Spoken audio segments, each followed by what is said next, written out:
Ciao, benvenuti su Storie di Tradimento. Prima di iniziare, sarebbe molto apprezzato se vi iscriveste al mio canale, metteste mi piace al video e lasciaste un commento qui sotto. Questi semplici click significherebbero molto per il futuro di questo canale e ricompenserebbero davvero lo sforzo che metto ogni giorno. Ora, senza ulteriori indugi, iniziamo. È scioccante pensare che gli ultimi pochi anni siano stati pieni di bugiardi e traditori.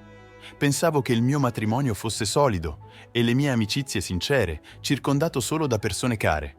Ma si è rivelato falso. Le persone avevano segreti che tenevano nascosti da me e dovranno rispondere per ciò che hanno fatto. Le coppie hanno iniziato ad arrivare a casa mia con quasi 30 minuti di ritardo, anche se avevo chiesto loro di venire alle 7 di sera. Si è scoperto che ogni coppia cercava di arrivare contemporaneamente per non essere la prima. Quindi 2 coppie di auto sono arrivate a casa mia intorno alle 7:25. Poi mio padre è arrivato con il suo camion e 5 minuti dopo è arrivata la mamma di Connie. Mentre ero nel soggiorno a parlare di bevande con Larry e Angela, Clug e Roy e Mary Jo Chastain, i genitori di Connie sono entrati senza bussare. Hanno preso 2 birre dal frigo come facevano di solito mentre preparavo le bevande per le altre coppie. Avevo già aperto una Bud Black Crown quando sono arrivati i primi ospiti. Dopo che tutti si sono seduti, mi sono seduto su una sedia di fronte a loro al tavolino da caffè, tranne i genitori di Connie che si sono uniti a me con le loro bevande. Quando mi sono trovato faccia a faccia con il gruppo, un visitatore sconosciuto era seduto al piano alla mia destra. La nostra conversazione si è ridotta a chiacchiere e scambio di preferenze per le bevande, occasionalmente esprimendo gratitudine. Ma il peso della tristezza, del dolore, della rabbia e dell'umiliazione associati alla mia situazione attuale con i miei cari non mi permetteva di avere una conversazione informale. I temi dei bambini, delle attività sociali e del lavoro erano visibilmente assenti dalla nostra conversazione. Questa mattina Jamie, mia moglie, ha ricevuto i documenti del divorzio al lavoro in relazione al suo coinvolgimento in adulterio. Sorprendentemente, la sua reazione non sembrava disperata come molti si aspetterebbero in una situazione del genere. Dopo aver visto foto incriminanti di lei con Doug Stevenson e aver letto i trascritti delle loro conversazioni ottenute dal mio investigatore privato, ha finalmente capito l'entità del suo tradimento. Jamie, seguendo le mie istruzioni, ha fatto le valigie che avevo preparato e le ha lasciate sul portico. Avevano tutto ciò di cui aveva bisogno per il suo trasferimento temporaneo. Ho ereditato la casa da mio nonno prima del nostro matrimonio e ho cambiato le serrature la mattina quando è andata a lavoro. Nella lettera ho detto a Jamie che avevo spostato il resto delle sue cose altrove. La maggior parte delle nostre cose che condividevamo ora sono conservate su East Brainerd Road, a est del centro di Chattanooga. Non ho sentito nulla da lei, eccetto un biglietto lasciato alla mia porta quando sono tornato questo pomeriggio. Diceva solo «Mi dispiace». Quando ho detto questo, la stanza è diventata silenziosa. Tutti mi guardavano, ascoltando quello che dicevo. Questa mattina il mio avvocato ha dato a Jamie i documenti del divorzio al suo lavoro. Non l'ho detto ad alta voce né con rabbia, ma tutti hanno capito cosa intendevo. Sembrava che avessi fatto una grande dichiarazione. Tutte le chiacchiere si sono fermate e tutti mi guardavano. Sembrava che il tempo si fosse fermato per un momento, come se tutti sapessero già cosa avrei detto prima che aprissi bocca. Sono rimasto congelato al centro, evitando il contatto visivo diretto con chiunque e non prestando attenzione alle loro reazioni. Non mi importava come reagissero, con consapevolezza, shock, sorpresa, innocenza o senza emozioni. L'incontro di oggi era dedicato non solo ad annunciare la fine del mio matrimonio di 6 anni con Jamie, ma anche a pianificare i miei prossimi passi e ad andare avanti. Mi ricordava le frasi vuote usate dai politici a Washington che parlano di andare avanti per creare l'illusione del progresso. Queste parole prive di significato sono attentamente costruite dai gruppi di ricerca a Washington. Dopo un breve silenzio, mio padre parlò. Chiese se ci fosse qualcosa che si sarebbe potuto fare prima di consegnare i documenti a Jamie e se ci fosse ancora una possibilità di risolvere tutto.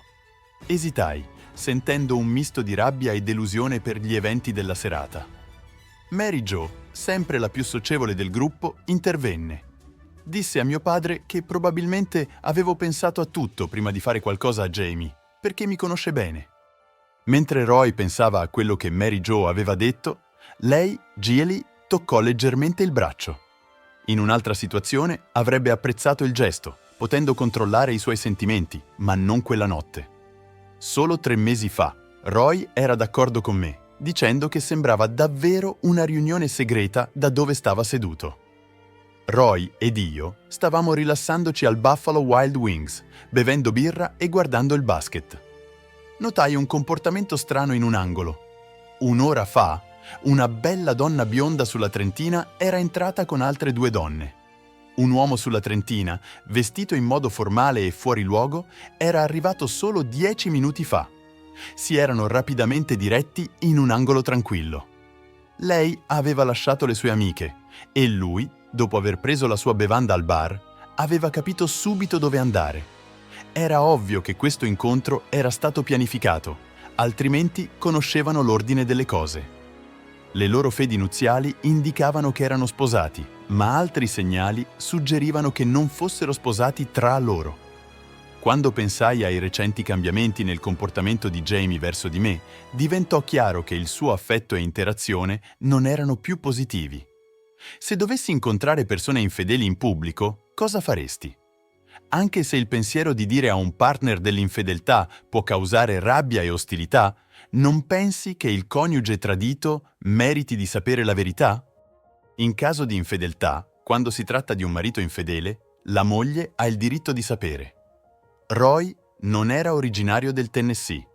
Si era trasferito da New York dopo essersi laureato al Rensselaer Polytechnic Institute e aver preso un lavoro al Dipartimento dell'Energia al Laboratorio Nazionale di Oak Ridge. Poi aveva lasciato Oak Ridge per vivere a Chattanooga dopo essere stato assunto da un'azienda di ingegneria locale. 4 anni fa ho incontrato Roy e Mary Jo, poco dopo che si erano trasferiti nella zona. Ci siamo incontrati al lancio di un libro che le nostre mogli avevano insistito per visitare al Barnes & Noble più vicino. Si scoprì che eravamo vicini di casa e dopo aver scambiato inviti a cena, Jamie ed io eravamo felici di accoglierli nel nostro gruppo di persone affini. Conoscendo Roy da diversi anni e riconoscendo i tratti inconfondibili di New York in lui, non fui sorpreso dalla sua reazione quando suggerii una amicizia più stretta. No, sono troppi problemi, disse. Inoltre, in queste situazioni, la verità viene sempre fuori alla fine. Perché rischiare di distruggere una forte amicizia con un'esperienza negativa che rimarrà per molto tempo? In risposta, chiesi: stai dicendo che te ne staresti zitto? E se fosse il partner di un caro amico? Non conta? Mentre gustavamo cibo e bevande, Roy giocherellava con il bicchiere sul piccolo tavolino davanti a noi, pensando alla sua risposta. Dopo un po' disse: probabilmente sì, se fosse un buon amico, qualcuno che mi piace davvero. Se stessimo parlando di qualcuno che non fa parte del nostro solito gruppo di amici o colleghi, allora sentirei di doverlo dire a qualcuno. Trovai divertente quanto la moglie di Roy, Mary Jo, lo avesse influenzato, facendogli abbandonare il suo atteggiamento rigido e indifferente verso la vita, proveniente dal quartiere Red Hook di Brooklyn. Gli chiesi: vorresti sapere se fosse Mary Jo, giusto? Rispose rapidamente e con decisione: questo non succederà mai. Dopo aver preso un rapido sorso, posò il bicchiere sul tavolo, chiaramente infastidito dal fatto che avessi suggerito che sua moglie leale potesse essere infedele. Rilassati, amico, dissi cercando di calmarlo. Stiamo solo discutendo ipotesi. Non sto puntando il dito contro nessuno. Voglio solo credere che i miei amici mi sosterranno se vedono qualcosa di sospetto. Feci una pausa e poi aggiunsi: per esempio, se Jamie fosse coinvolta in attività discutibili dietro le mie spalle. Presi un lungo sorso di birra.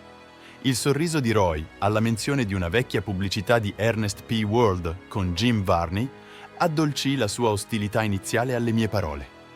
Partecipai alla sua risata, fingendo di essere divertito, ma c'era un crescente senso di oscurità dentro di me che non potevo nascondere a lungo. Dopo aver condiviso i miei piani per il servizio di oggi con Jamie e aver ricevuto brevi risposte da papà e Mary Jo, ci fu un pesante silenzio nell'aria fino a quando non parlai di nuovo. Ho preso provvedimenti legali contro il suo capo, dicendo che aveva causato la perdita del suo affetto per me. Ho anche inviato documenti al vicepresidente locale della sua azienda riguardo alla loro regola contro le relazioni romantiche tra dipendenti sposati. Prima di continuare, mi fermai per raccogliere i miei pensieri e assicurarmi di dire tutto nell'ordine giusto. Decidendo di non rallentare, sembrava sconvolto quando ottenne prove dal mio investigatore privato che alcuni dei suoi dipendenti, persino i manager, sapevano che mia moglie tradiva con il suo capo, ma non dicevano nulla, parlandone solo tra loro durante le pause.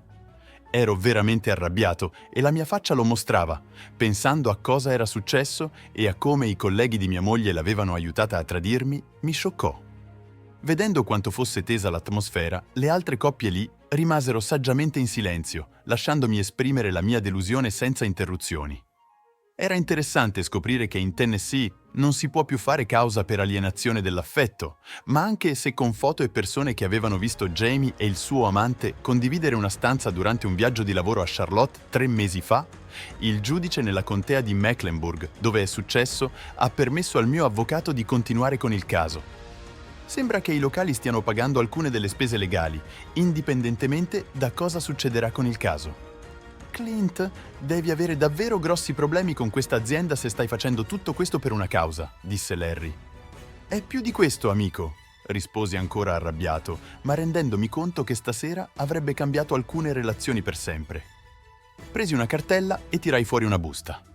Dopo aver controllato che avesse il timbro giusto, la consegnai a Roy con calma. Guardò sua moglie, poi chiese: «Cos'è, Clint?» «Dai un'occhiata, Roy», dissi con calma, cercando di controllare i miei sentimenti e di non confrontarmi con lui o sua moglie. Quando la aprì, sembrava scioccato e iniziò a respirare forte. «Sono qui per aiutarti, amico», dissi con calma, anche se volevo urlargli contro. «Sei pazzo», disse Roy cercando di calmarsi. «Roy, caro», disse Mary Jo sedendosi dritta, preoccupata per la reazione di suo marito. Roy mi guardò troppo confuso per rispondere a sua moglie, così spiegai meglio. «Questa lettera ti dice che intendo citare in giudizio la signora Mary Jo Chastain secondo il North Carolina Alienation of Affection Act. La causa si basa su accuse di comportamento malevolo che hanno portato alla perdita dell'affetto. Si sostiene che le azioni della signora Mary Jo Chastain, che erano negligenti, illegali e avventate, abbiano contribuito direttamente a questa perdita. Come querelante in questo caso, prendo questa questione seriamente e cerco rimedi appropriati. Le tue azioni hanno rovinato il mio rapporto con mia moglie». Prima che Mary Jo, che ora era confusa e arrabbiata, potesse rispondere, parlai velocemente.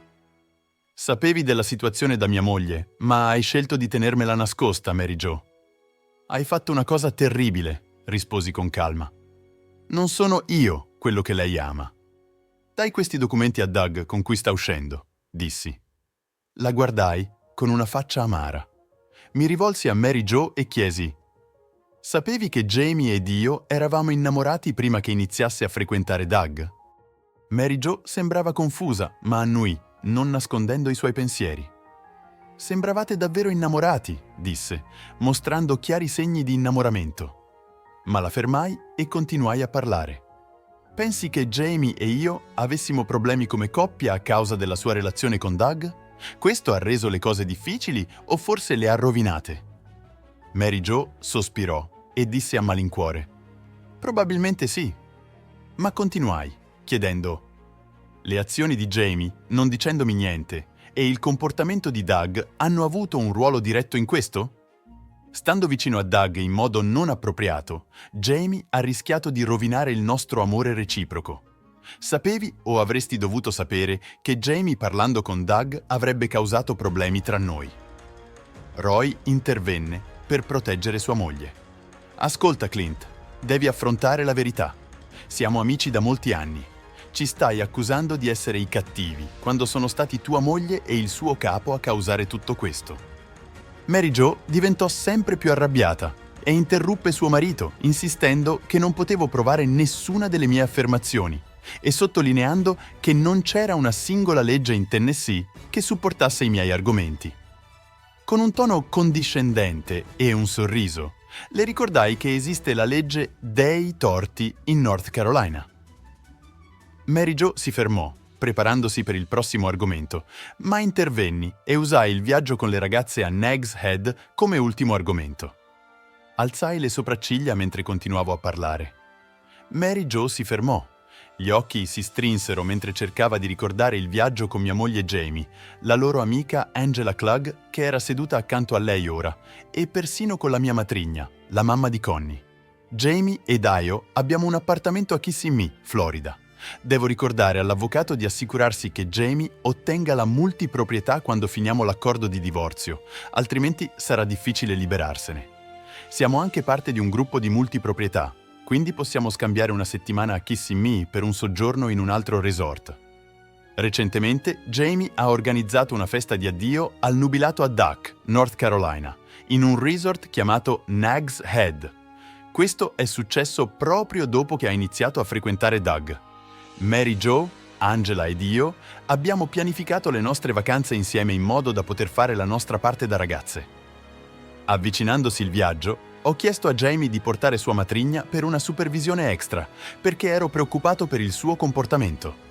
Ho assunto un investigatore privato per controllare cosa stava succedendo con Jamie e il suo capo. Ero nervoso su come si sarebbe comportata Jamie durante la settimana, anche con le sue amiche lì.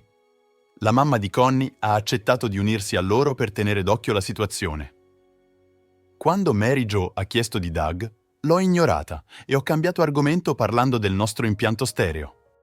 Premendo il pulsante, ho condiviso le informazioni ricevute dal mio investigatore privato con prove audio. Ho chiesto di includere la trascrizione della conversazione successiva nel pacchetto che ho consegnato a Roy. Tuttavia, la conversazione sembrava più reale per me quando proveniva direttamente dalla fonte originale. Ho introdotto la registrazione audio imminente spiegando che era stata registrata dal giardino di una casa vicina. C'era una recinzione tra noi e un microfono parabolico di alta qualità è stato utilizzato per la registrazione. Si sentivano i suoni della riva del mare, il rumore delle auto di passaggio e le risate periodiche dei bambini nella piscina di un condominio vicino. Mary Jo guardava Jamie con un'espressione preoccupata sul viso.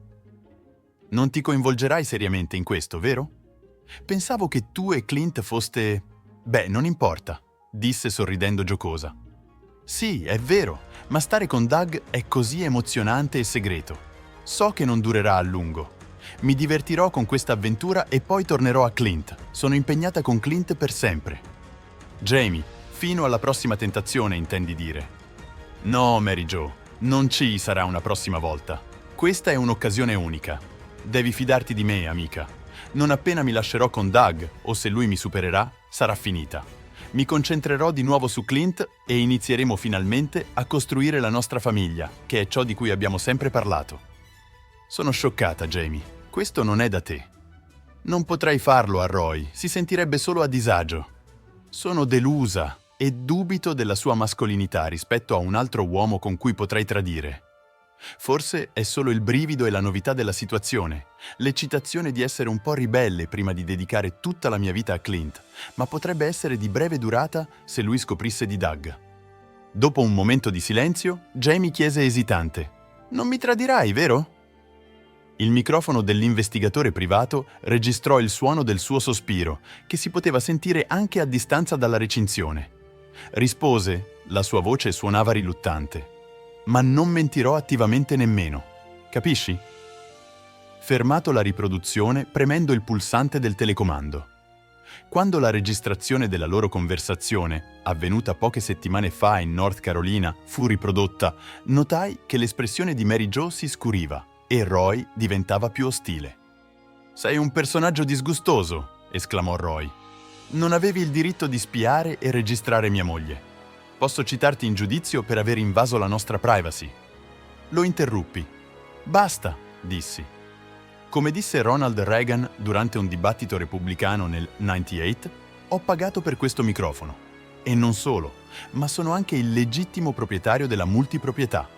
Avevo il sospetto che Jamie mi tradisse.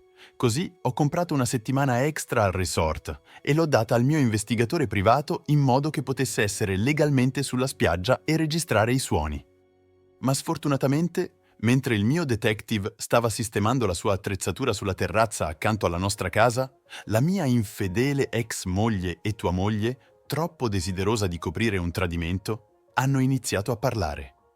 Presi un momento per raccogliere i miei pensieri prima di parlare di nuovo, e il giudice di Charlotte ha capito la mia situazione, soprattutto perché la nostra conversazione è avvenuta in North Carolina. Roy era chiaramente arrabbiato. «Puoi prendere questi documenti e infilarli dentro di te», sibilò. «Non permetterò che porti mia moglie in tribunale e la umili anche se succede a Charlotte». Non potei fare a meno di sorridere mentre prendevo un altro grosso plico.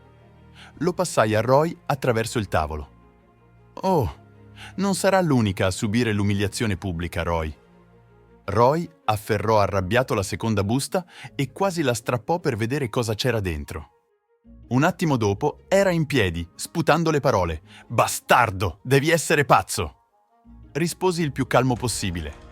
«Sei stato anche tu citato in giudizio, sciocco. La mia rabbia verso Roy e il suo ruolo in questa situazione era evidente e doveva capirlo in fretta». «Cosa intendi per causare intenzionalmente danno emotivo?» esclamò Roy. Sorrisi e spiegai che negli stati dove le cause per alienazione dell'affetto non sono permesse, si possono comunque presentare cause secondo le leggi sull'inflizione intenzionale di sofferenza emotiva, e il Tennessee è uno di quegli stati.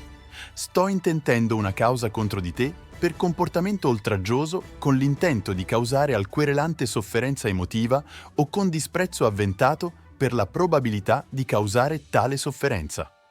Come risultato delle tue azioni, ho sperimentato uno shock emotivo grave o estremo, che a mio parere è la causa diretta e indiretta di questo shock. Tu, come imputato, sei accusato di questo comportamento terribile». Roy gridò, mostrando quanto fosse scioccato e arrabbiato per essere stato accusato di causare dolore mentale e fisico. «Credimi, io e il mio avvocato abbiamo esaminato attentamente la questione e abbiamo indagato a fondo. Quando ti ho mai trattato male, persona orribile?» Ripresi il telecomando e suggerii: «Perché non ci incontriamo al Cartwheel, dove vado spesso? Speravo che Mary Jo spifferasse tutto sull'affare di Jamie perché parla molto. Ecco perché ho fatto sorvegliare entrambi da un investigatore privato e ho registrato le vostre conversazioni su di me». Premetti un pulsante e il sistema audio riempì la stanza con i rumori vivaci di un bar. L'accento forte di Roy da New York si sentiva chiaramente nella stanza e la conversazione registrata catturò l'attenzione di tutti durante l'incontro. «E questo idiota sta seduto a casa felice nella sua ignoranza», disse Mary Jo. «Roy, per favore», aggiunse Mary Jo.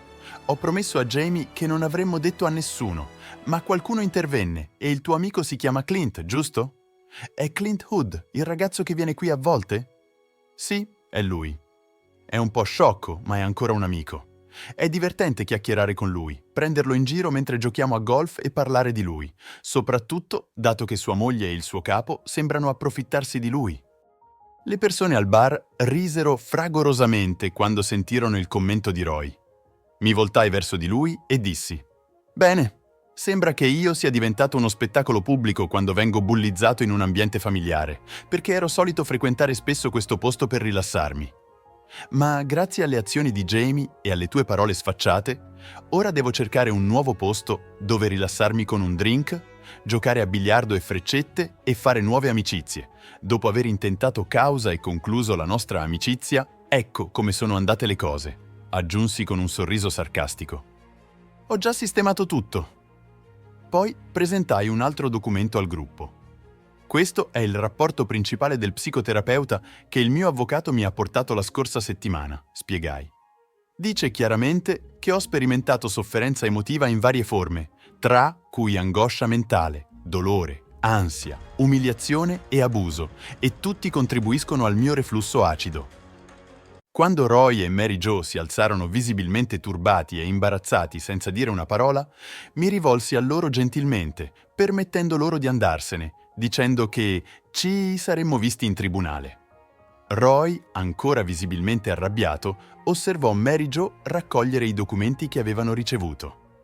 Lei gli toccò delicatamente il braccio e si scambiarono uno sguardo significativo, dopodiché sussurrò: «Andiamo». Si diressero verso la porta, Roy in testa. Mary Jo gettò un rapido sguardo indietro prima di unirsi a lui. Quando la porta si chiuse dietro di lei, la sentii scusarsi sommessamente. Mi ricordava come poche settimane F.A. Larry Clug's Smooth Swings e il suo impressionante gioco sul campo da golf mi facevano sempre invidia.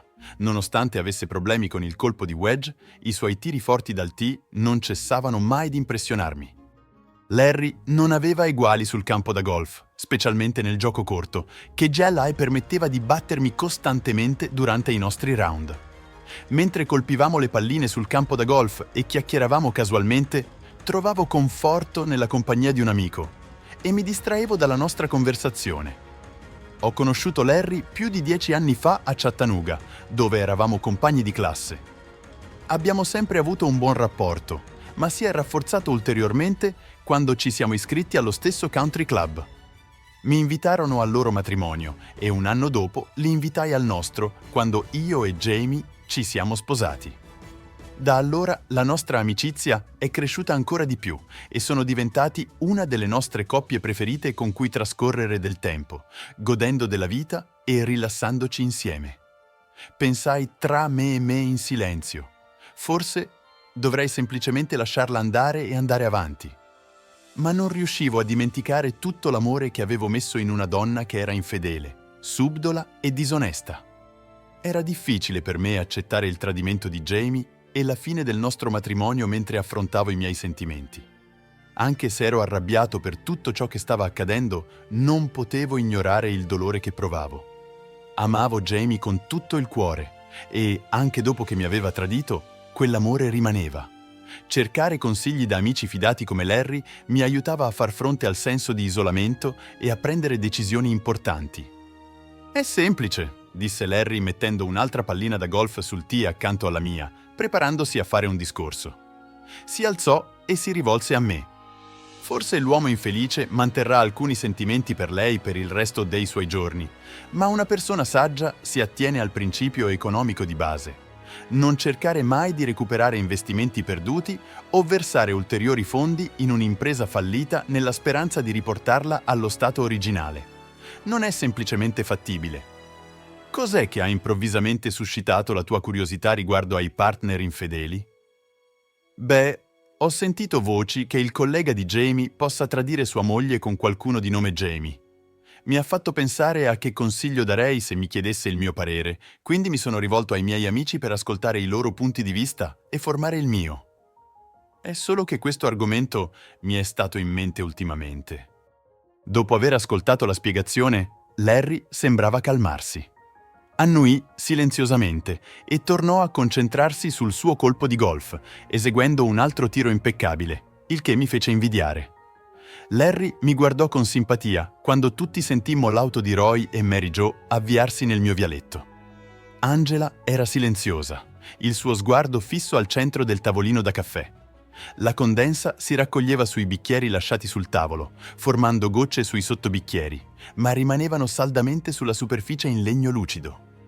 Ricordi di Jamie, che monitorava attentamente le macchie di umidità sui mobili, tornarono alla mente.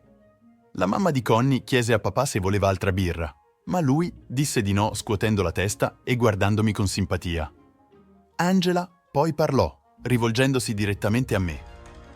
Quindi, Clint, hai deciso di porre fine non solo al tuo matrimonio, ma anche alla tua amicizia?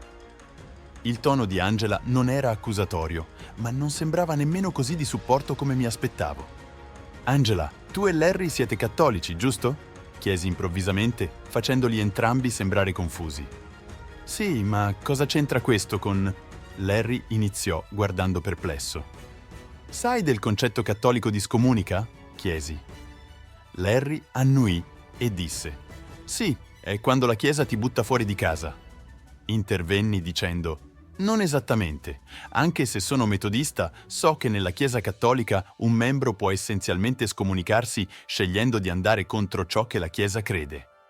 Chinandosi verso di lui, spiegai che quando la Chiesa scomunica ufficialmente qualcuno, è come riconoscere che hanno scelto di separarsi dalla Chiesa.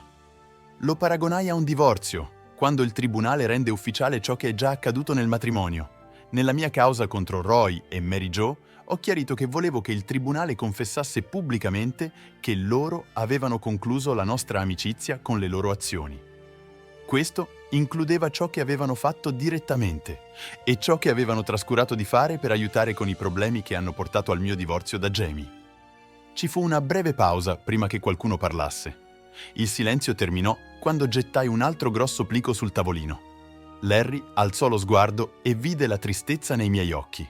Guardò confuso tra l'involucro e Angela, vedendo la mia bocca tesa. L'espressione di Angela cambiò in paura rapidamente, guardando nervosamente tra Larry e me, chiedendo silenziosamente aiuto. Sembrava sapere cosa c'era nel plico. «Ci stai lasciando anche tu, Clint?» chiese Larry tristemente, guardando dall'involucro a Angela e poi di nuovo a me. Quando cercai di rispondere, non riuscivo a parlare per un momento e dovetti trattenere le lacrime. Sapevo quanto il mio amico avrebbe sofferto se avesse saputo la verità. Sarei stato altrettanto sbagliato quanto le persone che stavo sfidando stasera. «Non sarebbe giusto», dissi fermamente. Poi mi fermai per calmarmi e aggiunsi: «No, solo lei». Guardai direttamente Angela, che sembrava non volere credere a ciò che stava accadendo. Larry era scioccato dalla mia risposta e sembrava confuso. In quel momento, Angela poteva solo ripetere dolcemente: «No, no, no». «Mi dispiace, Larry», disse, «ma devi sentire questo». Premendo il pulsante, accesi la registrazione successiva. Il suono delle onde e dei gabbiani riempì la stanza, poi la porta scorrevole del patio si chiuse. «Angela, perché sei seduta qui da sola in una serata così bella?» Angela rimase in silenzio. Jamie non poteva fare a meno di pensare a quanto le mancava Clint, o era Doug. Scosse la testa cercando di allontanare quei pensieri. Improvvisamente, Angela ruppe il silenzio menzionando scherzosamente i sentimenti di Jamie per un uomo o un altro. Jamie alzò gli occhi al cielo e le chiese di smetterla. Jamie confessò ad Angela che aveva confermato i sospetti di Mary Jo su lei e Doug.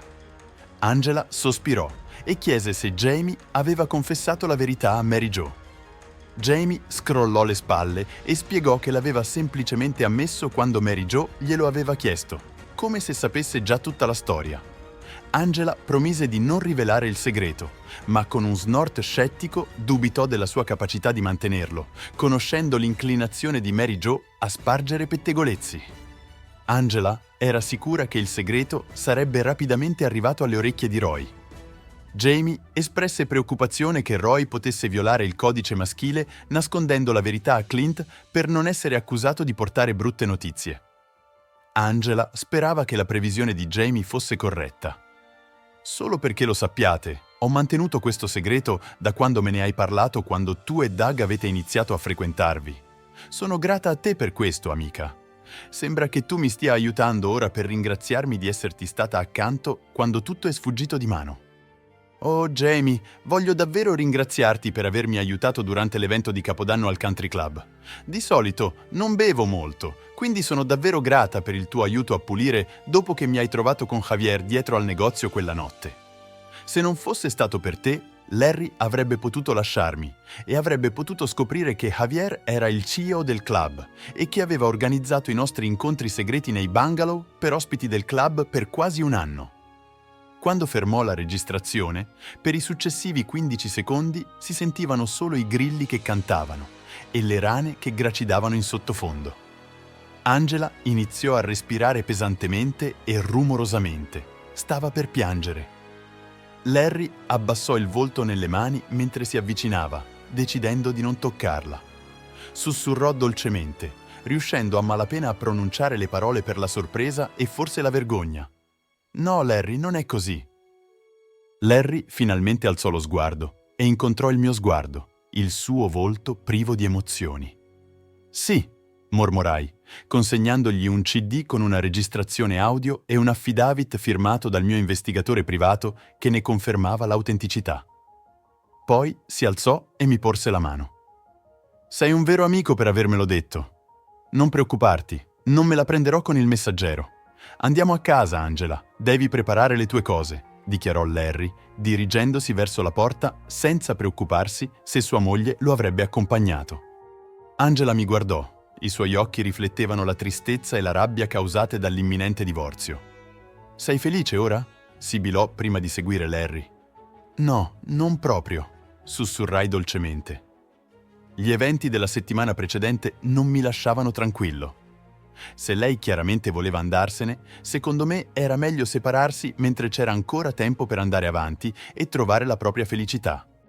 Avevo appena condiviso il mio piano di divorzio con i genitori di Jamie, chiedendo loro di mantenerlo segreto fino a quando non avrei potuto ufficialmente presentare i documenti. Spiegai che le avrei consegnato i documenti del divorzio la settimana successiva. Volevo che lasciasse la mia casa il più presto possibile. Ero grato a mio nonno per avermi lasciato la casa prima che mi sposassi con Jamie. Stavo ancora pensando a cosa fare con i nostri vecchi amici, quindi non lo avevo detto ai miei genitori. Guardando indietro, ricordavo come la mamma di Connie fosse stata una grande compagna per mio padre dopo la morte di mia madre in un incidente d'auto quando avevo solo 4 anni. Anche lei aveva subito molte perdite. Il suo primo marito era morto durante l'operazione Desert Storm negli anni 90. Lei e mio padre si erano conosciuti a una cena di beneficenza e si erano sposati circa 1 anno e mezzo dopo. Sembrava ancora irreale che fossi il testimone al loro matrimonio quando avevo solo 7 anni. Mio padre ed io ridevamo spesso delle foto nel loro album di nozze, specialmente di quella dove gli ospiti avevano un gap tra le loro teste. La mamma di Connie era davvero preoccupata e mi chiese se fossi sicuro di poter gestire tutta questa tristezza. Non poteva avere figli suoi, quindi sperava che Jamie ed io saremmo rimasti insieme e avremmo realizzato il suo più grande desiderio nella vita. Sognava dei nipoti che potessero colmare il vuoto creato dall'assenza dei propri figli.